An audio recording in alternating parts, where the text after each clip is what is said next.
The Arizona sun beat down mercilessly on the dusty trading post, its adobe walls shimmering in the heat like a desert mirage. Running Wolf dismounted from his paint stallion, his moccasined feet touching the hard-packed earth with practiced silence. At 29, he carried himself with the quiet confidence of a warrior who had survived countless raids and harsh winters in the Chiricahua Mountains.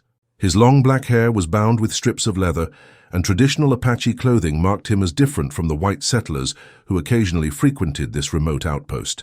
The trading post stood like a lonely sentinel between two worlds, Apache territory to the east and white settlements to the west. It was one of the few places where both peoples could conduct business without immediate bloodshed, though tension always hung in the air like smoke from a dying fire.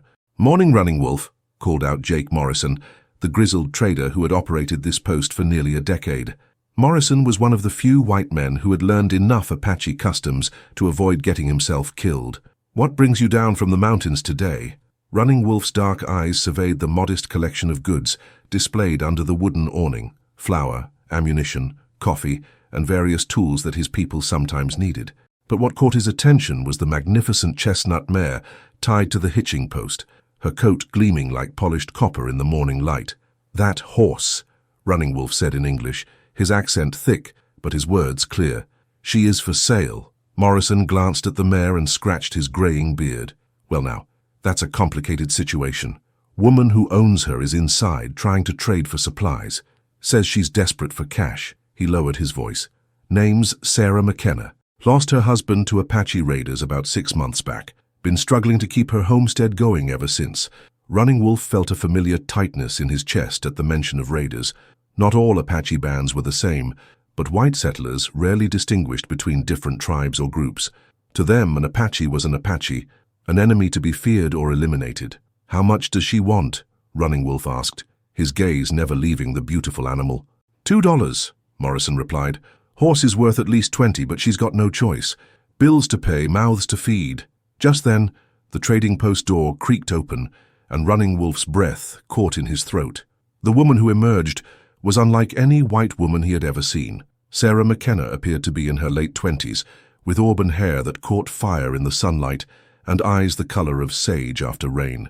She wore a simple brown dress, patched in places but clean, and carried herself with a dignity that spoke of inner strength despite obvious hardship. Her step faltered when she saw Running Wolf, and he watched as her hand instinctively moved toward the small pistol at her hip.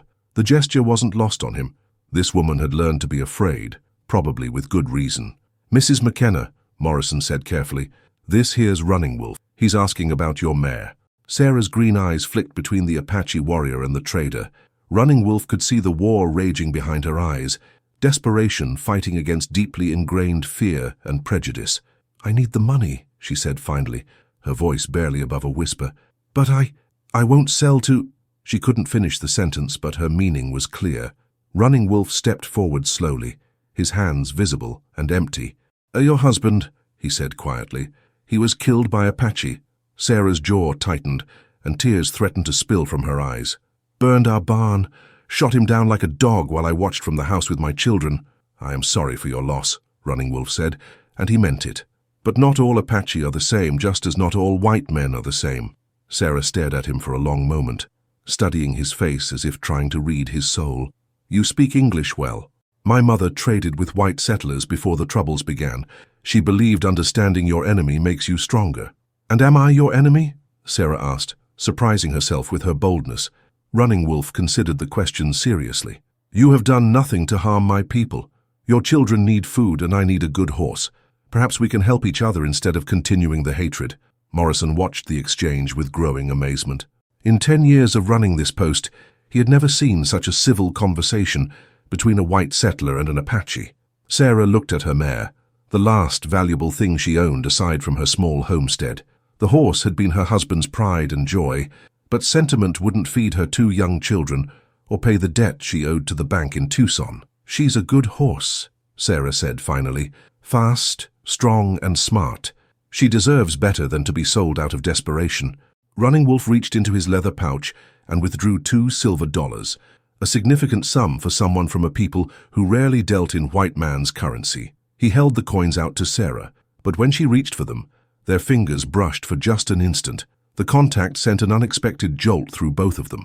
Sarah jerked her hand back as if she had been burned, while Running Wolf felt something stir within him that had nothing to do with acquiring a good horse.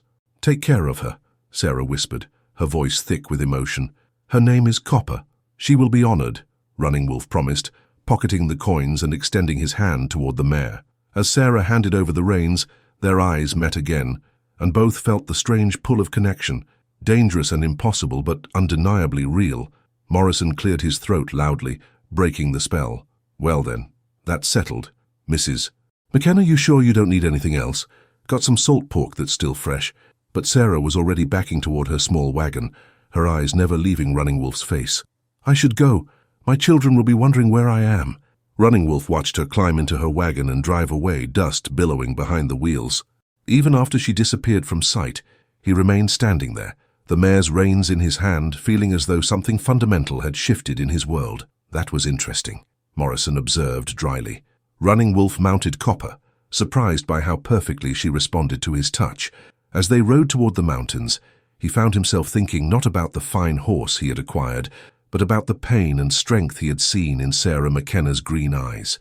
Behind him, Sarah drove her wagon toward her lonely homestead, her hands trembling as she clutched the $2 She told herself it was just the stress of the transaction, but deep down, she knew it was something else entirely. 3 days had passed since Running Wolf purchased Copper, and the mare had proven to be everything he had hoped for and more.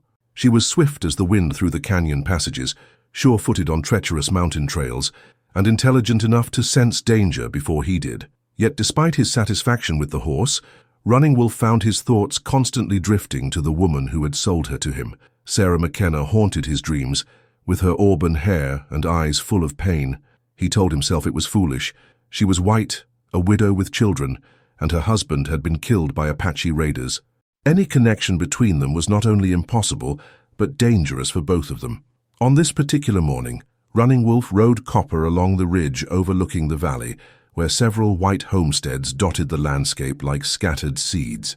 He wasn't spying, he told himself, merely scouting the area as he had been trained to do since childhood.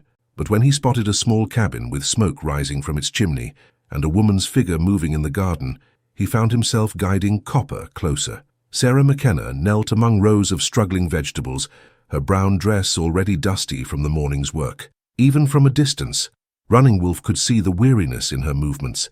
2 small children played nearby, a boy who appeared to be about 7 and a girl perhaps 5 years old. They were thin, too thin, and their clothes showed the telltale signs of careful mending. As Running Wolf watched, a dust cloud appeared on the horizon, moving fast toward the McKenna homestead. His warrior instincts immediately sharpened as he recognized the signs of trouble. 3 riders moving with purpose, not the casual pace of neighbors or traders. Sarah must have seen them too, because she stood abruptly and called her children to her side. Running Wolf could see her tension, even from his distant vantage point, as she ushered the children toward the cabin. The riders were close enough now for Running Wolf to make out details. 3 white men, armed and riding hard. Their leader was a large man with a deputy's badge glinting on his vest. Tom Bradley, a bounty hunter who made his living tracking down Apache raiders and collecting the territorial government's bounty. The other 2 were his usual companions, rough men who asked few questions and shot first. Running Wolf's jaw tightened. He had encountered Bradley before, and the man had a reputation for violence that extended beyond just hunting Apache warriors. Stories circulated among both white and Apache communities about his treatment of women left alone on remote homesteads. Against every instinct of self-preservation, Running Wolf found himself guiding Copper down the ridge toward the cabin.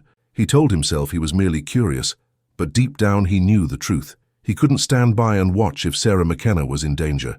The 3 riders had reached the cabin now, and Running Wolf could hear Bradley's booming voice carrying across the still morning air. "Mrs. McKenna, come on out here, we need to have ourselves a talk." Sarah emerged from the cabin, her children huddled behind her skirts. Her hand rested on the pistol at her hip, but Running Wolf could see she was vastly outgunned. "What do you want, Bradley?" Sarah called out, her voice steady despite the obvious fear. "Heard you've been trading with Apaches," Bradley said, dismounting from his horse. "That's a dangerous thing to do, especially for a woman alone with children." "I sold a horse to buy supplies for my family. That's not a crime." "Depends on who you sold it to," Bradley replied. taking a step closer. Feeding the enemy, giving them good horses. Some might call that treason. Running Wolf had heard enough. He urged Copper forward, breaking from the cover of a stand of mesquite trees. The sudden appearance of an Apache warrior on horseback caused immediate chaos in the yard. "Well, well," Bradley called out, his hand moving to his gun. "Looks like we got ourselves a real Apache right here. Boys, I do believe that's the warrior who's been raiding settlements north of here." Running Wolf held up his hand in a peaceful gesture, though every muscle in his body was coiled for action. "I am not here to fight," he said clearly. "I came to check on the horse I bought." "Bought?" Bradley laughed harshly. "Apaches don't buy anything. They steal and kill." Sarah took a step forward, surprising everyone. "He did buy the horse. I sold Copper to him 3 days ago at Morrison's trading post." Jake Morrison witnessed the transaction. Bradley's eyes narrowed as he looked between Sarah and Running Wolf. "You defending this savage, Mrs. McKenna? That's mighty interesting."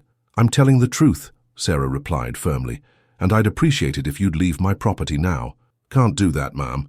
Got reports of Apache raiders in this area. Can't have you harboring them even if you don't know better." Bradley's hand inched closer to his gun. "Step away from the children, and we'll take care of this problem for you." Running Wolf saw the situation deteriorating rapidly. He could fight, but not without endangering Sarah and her children. His mind raced, weighing options. "There will be no fighting here," Sarah said suddenly, her voice cutting through the tension like a blade. "Mr. Running Wolf, you're welcome to water your horse at our well before continuing on your way." The use of his name, spoken with respect rather than fear, created a moment of stunned silence. Bradley stared at Sarah as if she had grown a second head. "You gone completely mad, woman," Bradley snarled.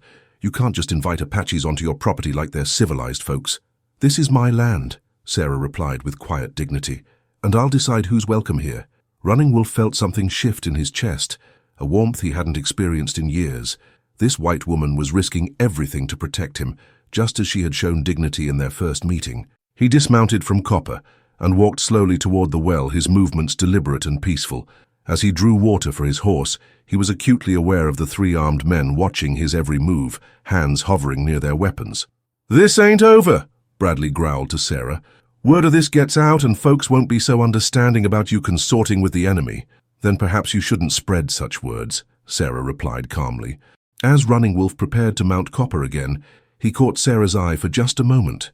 In that brief glance, he saw not just courage, but something else. The same inexplicable connection he had felt at the trading post. "Thank you," he said quietly, the words meant for her alone. Sarah nodded almost imperceptibly, then gathered her children and disappeared into the cabin. Running Wolf rode away slowly, fighting every instinct that told him to stay and protect this remarkable woman. Behind him, he could hear Bradley's angry voice berating Sarah, but he forced himself to keep riding. As he crested the ridge, Running Wolf turned back to see the 3 men finally mounting their horses and riding away. Sarah stood in her doorway, watching until they were out of sight, and even from that distance Running Wolf could feel the weight of her gaze. Something had changed between them today. What had begun as a simple horse purchase had become something far more complex and dangerous. As Running Wolf rode toward his mountain camp, he realized that Sarah McKenna had just risked her reputation and possibly her life to protect him. In the growing shadows of evening, both Sarah and Running Wolf found themselves staring into the darkness, thinking not of the dangers that surrounded them, but of the impossible connection that drew them together, despite everything that should have kept them apart.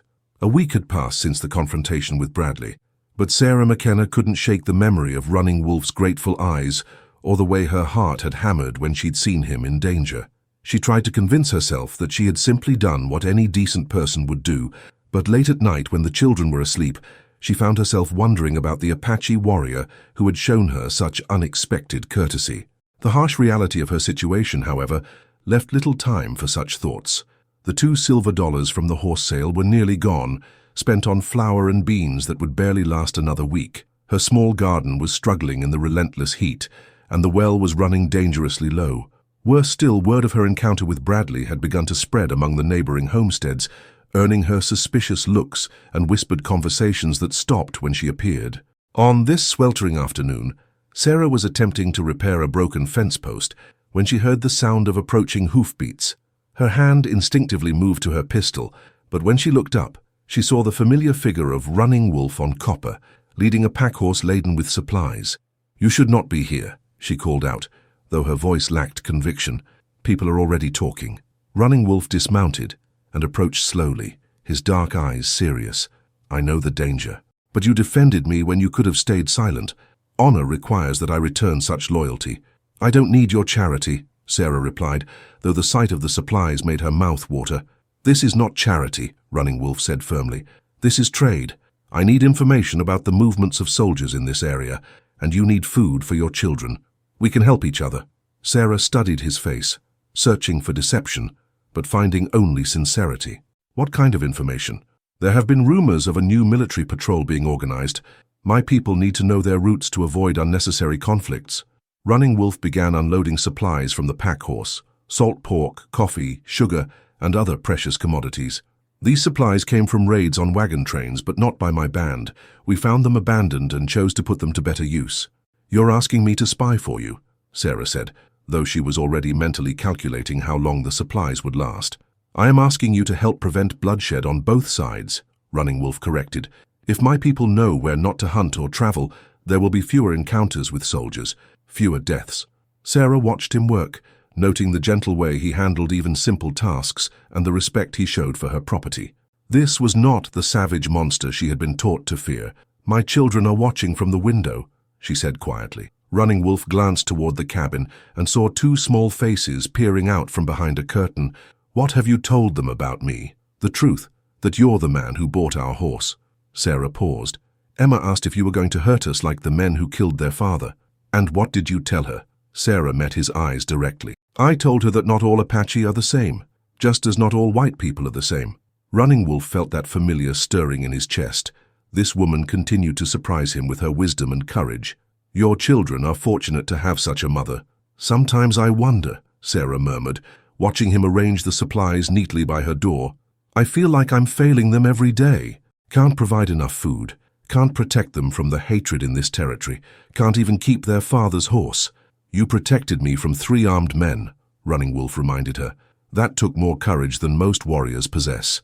Their eyes met and held, and Sarah felt that dangerous pull again, the attraction that defied everything she had been taught about her people's enemies. Running Wolf felt it too, the invisible thread that seemed to draw them together despite the impossible circumstances. "I should go," Running Wolf said, though he made no move toward his horse. "Yes, you should," Sarah agreed, but she didn't step away from him. They stood there in the afternoon heat, aware that they were crossing an invisible line that could never be uncrossed. The air between them seemed to crackle with unspoken possibilities and impossible dreams. "Sarah," Running Wolf said her name softly, and hearing it in his deep voice made her shiver despite the heat. "Don't," she whispered, but she didn't know if she was warning him away or asking him not to stop. "I think about you," he admitted, his voice barely audible, "when I should be thinking about my people's needs, about survival, about the coming winter. Instead, I think about a brave white woman who stood up to 3 armed men to protect someone she barely knew." "You think about me?" Sarah asked, her heart racing. "Every day, every night?" Running Wolf took a step closer, close enough that she could see the flecks of gold in his dark eyes. "It is dangerous for both of us." "Everything in this territory is dangerous," Sarah replied, surprised by her own boldness. "At least this feels like something good." The sound of children's laughter from inside the cabin broke the spell, reminding them both of the reality of their situation. Running Wolf stepped back, his jaw tight with the effort of restraining himself. "The supplies will last 2 weeks if you are careful," he said, his voice formal again. "I will return with more when I can." "And the information you wanted?" Sarah asked, though part of her hoped he would forget about the spying arrangement. "Only if you can gather it safely. I will not have you put yourself or your children at risk for my people's benefit." Running Wolf mounted Copper, and Sarah noticed again how perfectly they moved together, horse and rider in complete harmony. He had gotten far more than he'd paid for with those 2 silver dollars. "Running Wolf," she called as he began to ride away. He turned back, hope flickering in his eyes. "Be careful," she said simply. He nodded and rode toward the mountains, but not before Sarah saw him smile. The first genuine smile she had ever seen from him. As she carried the precious supplies into her cabin, Sarah's children peppered her with questions about the Indian man who had brought them food. She answered honestly but carefully, trying to explain that people were more complicated than the stories they had been told. That night, as she lay in her narrow bed, Sarah stared at the ceiling and admitted to herself what she had been trying to deny. She was falling in love with Running Wolf, an Apache warrior whose very presence in her life put everything she held dear at risk. Miles away in the mountains, Running Wolf sat by his campfire and faced the same impossible truth. He was falling in love with a white widow, and there was no future for such feelings in the brutal reality of the Arizona territory. But for the first time in years, both Sarah and Running Wolf fell asleep thinking not of survival or loss, but of the moment when their eyes had met and the world had seemed full of possibilities instead of just dangers. 2 weeks after Running Wolf's last visit, Sarah found herself anxiously scanning the horizon each morning, telling herself she was simply worried about dwindling supplies. The food he had brought was nearly gone, and her children were asking when the nice Indian man would return. She had managed to gather some information about military patrol routes by listening carefully during her infrequent trips to town, but she wondered if Running Wolf would risk another visit to her homestead. Her answer came at dawn on a Tuesday morning, but not in the way she had hoped. Sarah was drawing water from the well when she heard gunshots echoing from the direction of Devil's Canyon, followed by the thunder of many horses. Her blood ran cold as she recognized the sounds of a running battle, the kind that meant Apache raiders were being pursued by soldiers or bounty hunters. She herded Emma and little Joseph into the cabin and barred the door, her rifle ready as she watched through the window. Within minutes, a lone rider emerged from the canyon at full gallop, bent low over his horse's neck. Even at a distance, Sarah recognized both the rider and the mount, Running Wolf on Copper, and he was clearly wounded. Behind him came Tom Bradley and at least 6 other men, their horses lathered with sweat as they closed the distance. Sarah's heart hammered as she realized Running Wolf wouldn't make it to the safety of the higher mountains. He was heading straight for her homestead, perhaps hoping to lose his pursuers in the maze of arroyos beyond her property. "Mama, is that our friend?" Emma whispered, peering out from behind the heavy wooden table where Sarah had hidden both children. "Yes, sweetheart, and he's in trouble." Sarah watched Running Wolf thunder into her yard, blood staining his buckskin shirt. Copper's sides heaved with exhaustion, foam flecking her muzzle. Without hesitation, Sarah threw open the door and ran toward him. "The barn!" she shouted over the sound of approaching hoofbeats. "Hide in the barn!" But Running Wolf was already sliding from Copper's back, and Sarah could see he was more seriously wounded than she had first thought. A bullet had torn through his left shoulder, and he was losing blood fast. "Cannot endanger you," he gasped, trying to climb back onto his horse. "Don't be stupid," Sarah snapped, surprising herself with her vehemence. She grabbed Copper's reins and began leading both horse and wounded warrior toward the small barn behind her cabin. "Emma, Joseph, stay in the cabin no matter what you hear." They barely made it into the barn before Bradley's posse thundered into the yard. Sarah quickly closed the barn doors and turned to find Running Wolf collapsed against a pile of hay, his face gray with blood loss and pain. "Why?" he whispered. "Why risk everything for me?" Sarah didn't answer immediately. Instead, she tore strips from her petticoat and began pressing them against his wound to stem the bleeding. The truth was too dangerous to speak aloud. She was risking everything because somewhere along the way, she had fallen completely in love with this brave, gentle warrior. "Mrs. McKenna!" Bradley's voice boomed from outside. "Open up. We're tracking a wounded Apache and we know he came this way." Sarah's hands stilled on Running Wolf's wound as their eyes met. In his dark gaze, she saw not just gratitude, but something deeper, a love that matched her own, hopeless and dangerous, but undeniably real. "I'll handle them," she whispered. "Don't make a sound." Sarah stepped out of the barn, making sure to bar the door behind her, and walked calmly toward Bradley and his men. Her heart was beating so hard she was sure they could hear it, but she kept her expression neutral. "Good morning, Mr. Bradley. You gentlemen look like you've had a hard ride." "Cut the pleasantries, Mrs. McKenna. We tracked a wounded Apache straight to your property." "Where is he?" Sarah looked around her yard as if confused. "I haven't seen anyone. I've been inside with my children all morning." Bradley dismounted and began walking around the cabin, his sharp eyes taking in every detail. "Horse tracks here are still fresh, and there's blood on the ground leading toward your barn. Probably from the deer my late husband shot last month," Sarah said calmly, though inwardly she was screaming. "I haven't had time to scrub all the stains." "That's so?" Bradley walked directly toward the barn, and Sarah felt her world beginning to crumble. "Then you won't mind if we take a look inside?" "Actually, I do mind," Sarah said, stepping between Bradley and the barn door. "This is my property, and you have no right to search it without cause. Bradley's eyes narrowed dangerously. Woman, you're walking a mighty thin line. Harboring Apache raiders is a hanging offense. Then it's a good thing I'm not harboring anyone, Sarah replied, praying her voice wouldn't shake. For a moment the standoff stretched taut as a bowstring. Bradley's hand rested on his gun butt, while Sarah stood her ground, unarmed and vastly outnumbered, but refusing to back down. Then one of Bradley's men called out from the other side of the yard. Tom, found more tracks heading toward the arroyo. Looks like he kept riding. Bradley's gaze lingered on Sarah's face for a long moment, searching for any sign of deception. You sure you haven't seen anything unusual today, Mrs. McKenna? I'm sure, Sarah lied smoothly. Well then, we'll be moving on. But mark my words, if I find out you've been lying to me, there'll be consequences. Bradley remounted his horse but didn't immediately ride away. You know, there's been talk in town about you, about your unusual friendships.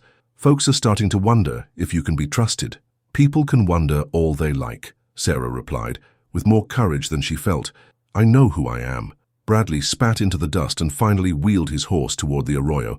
Come on, boys, trail's getting cold. Sarah watched them disappear into the maze of rocky gullies, then waited another 10 minutes before hurrying back to the barn. She found Running Wolf unconscious, his breathing shallow and his skin pale. The makeshift bandages were already soaked through with blood.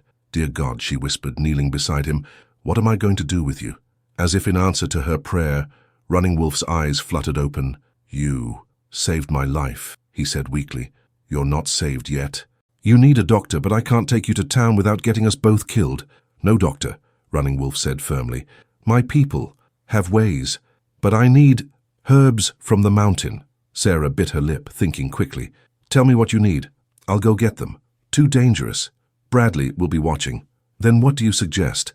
That I let you die in my barn? Running Wolf managed a weak smile. Would be fitting end. Apache warrior dies in white woman's barn because she had courage to save him. Don't you dare talk about dying, Sarah said fiercely, surprising them both with her vehemence. I didn't risk everything just to watch you give up. Why? Running Wolf asked the question that had been haunting both of them. Why risk your children's safety? Your life? For me? Sarah looked into his eyes and knew she couldn't hide the truth any longer. They had passed the point where lies or pretenses could protect either of them. Because I love you, she whispered, the words hanging in the air between them like a bridge spanning an impossible chasm. Running Wolf's eyes widened, and despite his pain, he reached up to touch her face with trembling fingers. Sarah, I know it's impossible, she continued, tears flowing freely now. I know we have no future together, but I couldn't let you die. Not when what? He whispered. Not when you're the only man who's ever made me feel truly alive. Running Wolf pulled her down until their foreheads touched, and in that moment, surrounded by the smell of hay and the danger that threatened them both, they crossed the final line between friendship and love. I love you too, he whispered against her lips. From the moment I saw you at Morrison's post, but Sarah, there is no place in this world for what we feel. Then we'll make our own place, Sarah said fiercely. Somehow, we'll find a way. Outside, storm clouds were gathering on the horizon, and both Sarah and Running Wolf knew that the real storm had only just begun. They had declared their love for each other, but in doing so, they had also sealed their fate. There would be no going back now, no pretending that they were anything less than two people willing to risk everything for a love that the world would never accept. For 3 days, Sarah nursed Running Wolf back to health in the secret refuge of her barn, using her limited knowledge of healing and the herbs he weakly described to her. His fever broke on the second night, and by the third day, he was strong enough to sit up and take solid food. But their borrowed time was running out. The word had spread through the territory like wildfire. Sarah McKenna, the widow who had defended an Apache warrior, was now suspected of harboring enemies. Neighbors who had once offered grudging sympathy now crossed the street to avoid her in town. The bank in Tucson had sent notice that her loan would be called in immediately, unless she could provide character witnesses willing to vouch for her loyalty. You must go, Sarah whispered on the third night as they sat together in the barn, her children finally asleep in the cabin. Bradley will be back, and next time he'll have legal authority to search my property. Running Wolf took her hand in his, marveling at how perfectly it fit despite the calluses earned through hard frontier life. Come with me, he said quietly. You and the children, my people, they would accept you because you saved me. Sarah felt her heart break a little more. You know I can't. Emma and Joseph, they're white children who've already lost their father. I can't ask them to leave everything they know to live among people who would always see them as outsiders." "Then what do we do?" Running Wolf asked, though they both already knew the answer. "We say goodbye," Sarah whispered, tears streaming down her face. "We take these few days we've had, and we treasure them for the rest of our lives." "I cannot accept that," Running Wolf said fiercely, pulling her closer. "There must be another way." But before Sarah could respond, they heard the sound of multiple horses approaching fast. Through a crack in the barn wall, Sarah could see torches flickering in the darkness, at least a dozen riders surrounding her cabin. "Mrs. McKenna," Bradley's voice boomed through the night, "this is your last chance. We know you're harboring that Apache, and we're done playing games." Running Wolf struggled to his feet, his wounded shoulder still weak, but his resolve strong. "I will not let them harm you or your children because of me." "No," Sarah said firmly, pushing him back down. "There has to be another way." Sarah McKenna. This time it was a different voice, Reverend Thompson from town, a man she had once considered a friend. "Come out peacefully and turn over the Apache. Don't make this harder than it needs to be." Sarah's mind raced as she heard her children crying in the cabin, awakened by the shouting and torchlight. Everything she held dear hung in the balance, and she had to make a choice that would determine all their fates. "I'm going out there," she said finally. "No," Running Wolf gripped her arm. "They will kill you once they have me. Not if I give them something else to think about." Sarah's eyes blazed with sudden inspiration. "Do you trust me?" "With my life," Running Wolf answered immediately. Sarah kissed him deeply, pouring all her love and desperation into that single moment. Then she stood and walked toward the barn door. "I'm coming out," she called. "But I want to speak to Reverend Thompson alone first." She stepped into the yard, her hands visible and empty, and was immediately surrounded by armed men with torches. Bradley sat his horse with a satisfied smirk, clearly savoring his moment of triumph. "Where is he, Sarah?" Reverend Thompson asked gently. "Make this easy on yourself. First, I want to know something," Sarah said, her voice carrying clearly in the still night air. "All of you men, you have wives, children. If your family was starving and someone offered to help regardless of their race or religion, what would you do?" "We're not here for a sermon," Bradley snarled. "We're here for the Apache." "The Apache who never harmed a single person in this territory," Sarah continued, ignoring Bradley's interruption. "The Apache who brought food to my hungry children and asked for nothing in return except the chance to prevent bloodshed between our peoples." She could see some of the men shifting uncomfortably in their saddles. These were decent men, most of them, caught up in fear and prejudice, but not fundamentally evil. "I made a choice," Sarah said clearly. "I chose compassion over hatred. I chose to see a man's character rather than the color of his skin or the tribe of his birth. And yes, I chose love over fear." A murmur went through the crowd at her bold admission. "You're admitting you're in love with a savage?" Bradley asked incredulously. "I'm admitting I'm in love with a man who has shown me more honor and kindness than most white men I've known," Sarah replied without flinching. From the barn came the sound of the door opening, and Running Wolf stepped out, his hands raised but his head held high. He was weak from his wounds, but he moved with the dignity of a warrior, accepting his fate. "She speaks the truth," he said in clear English. "I came to her homestead not to harm but to help. She saved my life, and for that, her life and her children's lives are now in danger. This is not acceptable to me." "Well, ain't that touching?" Bradley sneered, drawing his gun. "An Apache with a conscience." But before he could fire, Reverend Thompson spurred his horse between Bradley and Running Wolf. "Wait," the Reverend said firmly. "I want to hear what he has to say."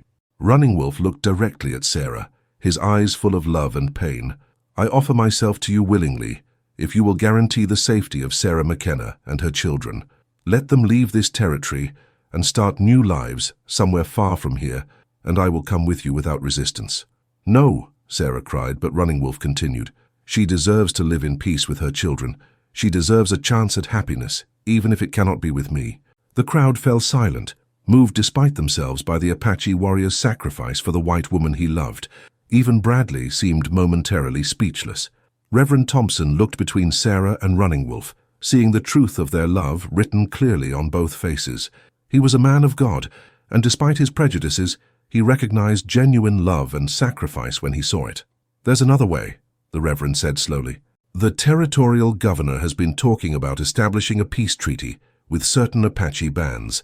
If this warrior could help negotiate such an agreement, "You're talking about amnesty," one of the other men asked. "I'm talking about finding a solution that doesn't involve more bloodshed," Thompson replied. "This woman risked everything to save a man who showed her kindness. Maybe it's time we asked ourselves what that says about us." Bradley's face twisted with rage. "You're all going soft. These are Apaches, murderers and thieves." "This Apache brought food to a starving widow and her children," Thompson said firmly. "That doesn't sound like murder to me." The debate that followed was heated and long, but gradually a consensus emerged. Running Wolf would be taken not to the territorial prison, but to the governor's office in Tucson to discuss the possibility of a peace treaty. Sarah would be allowed to pack her belongings and leave the territory with her children, free to start a new life wherever she chose. It wasn't the ending either Sarah or Running Wolf had dreamed of, but it was hope. As they said their goodbyes in the grey light of dawn, both held on to the possibility that someday when the hatred had cooled and the territory had found peace, they might find each other again. "I will wait for you," Running Wolf whispered as they embraced one last time. "And I will never stop looking for a way back to you," Sarah promised. 3 months later, Sarah McKenna and her children boarded a train in Denver, bound for Oregon Territory, where Sarah's sister lived. In her bag, she carried a letter that had arrived the week before. Running Wolf had successfully negotiated a limited peace treaty and was now serving as a liaison between his people and the territorial government. The letter contained just a few lines, but they filled Sarah's heart with hope. "The path is long and uncertain, but I believe it leads back to you. Wait for me, my love. Our story is not over." As the train pulled away from the station, Sarah looked back toward the Arizona Territory one last time. Somewhere in those distant mountains, the man she loved was working to build a bridge between their two worlds. And someday, God willing, they would meet again on that bridge and finally find the peace and happiness that love had promised them. In the meantime, she had her children to raise and a new life to build.